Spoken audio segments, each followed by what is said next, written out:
તમારી ખેતી અને તમારા ભવિષ્ય સાથે જોડાયેલી છે। આજે સરકાર તરફથી જે પણ યોજનાઓ મળે છે, સબસિડી હોય, પાક લોન હોય, પીએમ કિસાન હોય કે પછી પાક નુકસાનની સહાય, આ બધું હવે એક જ બાબત પર આધાર રાખે છે અને એ છે ફાર્મર રજિસ્ટ્રેશન। હવે તમારા મનમાં ચોક્કસ પ્રશ્ન આવતો હશે કે આ ફાર્મર રજિસ્ટ્રેશન શું છે, ખેડૂતને એનો ફાયદો શું અને ક્યાંક એના કારણે નુકસાન તો નહીં થાય ને? ખેડૂત મિત્રો, ચિંતા ન કરો, આ વિડીયોમાં હું તમને બધું એકદમ સરળ ભાષામાં સમજાવીશ।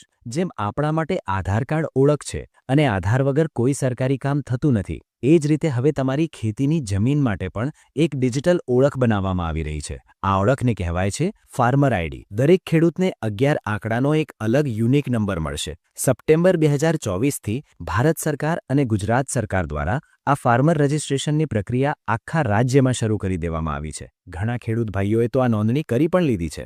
સરકાર આ રજિસ્ટ્રેશન કેમ કરાવી રહી છે? તો જવાબ છે એગ્રીસ્ટેક, અર્થાત ખેતીને ડિજિટલ બનાવવી। હવે તમારી જમીનની માહિતી, તમારી વ્યક્તિગત માહિતી, બેંકની વિગતો બધું એક જ જગ્યાએ ઓનલાઈન રહેશે। એનો સીધો ફાયદો તમને શું થશે? વચેટિયાઓ દૂર થશે અને સરકારની દરેક સહાય સીધી તમારા બેંક ખાતામાં આવશે। પીએમ કિસાનના રૂપિયા હોય, ખાતર બિયારણની સબસિડી હોય, ખેત ઓજારોની સહાય હોય અથવા પાક નુકસાનની સહાય, બધું પારદર્શક રીતે સીધું તમને। ખેડૂત મિત્રો, આ નોંધણી માત્ર વિકલ્પ નથી, પણ હવે આવનારા સમયમાં જરૂરિયાત બનશે।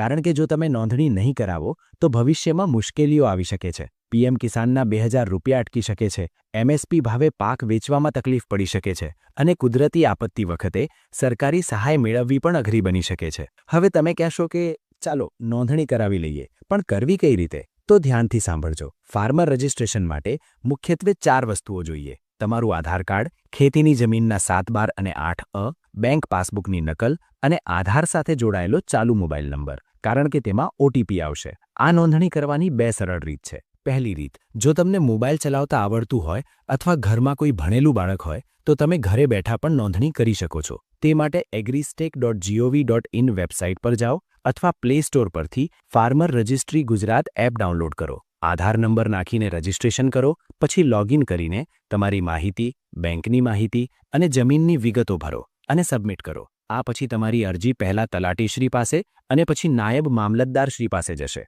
મંજૂરી મળ્યા બાદ તમને તમારું 11 આંકડાવાળું ફાર્મર આઈડી મળી જશે। જો તમે જાતે નોંધણી ન કરી શકો તો કોઈ ચિંતા નહીં, તમારા ગામની ગ્રામ પંચાયત કચેરીમાં વીસીઈ ઓપરેટર પાસે જઈને અથવા નજીકના સીએસસી સેન્ટર પર જઈને પણ આ નોંધણી કરાવી શકો છો। એક ખાસ વાત યાદ રાખજો, જો તમારી જમીન સંયુક્ત નામે છે અને 8માં એકથી વધારે ખાતેદાર છે તો દરેક ખેડૂતે પોતાનું અલગ ફાર્મર રજિસ્ટ્રેશન કરાવવું ફરજિયાત છે। ખેડૂત મિત્રો, સમય બદલાઈ રહ્યો છે અને ખેતી પણ હવે ડિજિટલ બની રહી છે, એટલે આજે જ ફાર્મર રજિસ્ટ્રેશન કરાવો અને તમારી ખેતીનું ભવિષ્ય સુરક્ષિત બનાવો। જો તમને આ માહિતી કામની લાગી હોય તો વિડીયો લાઇક કરજો।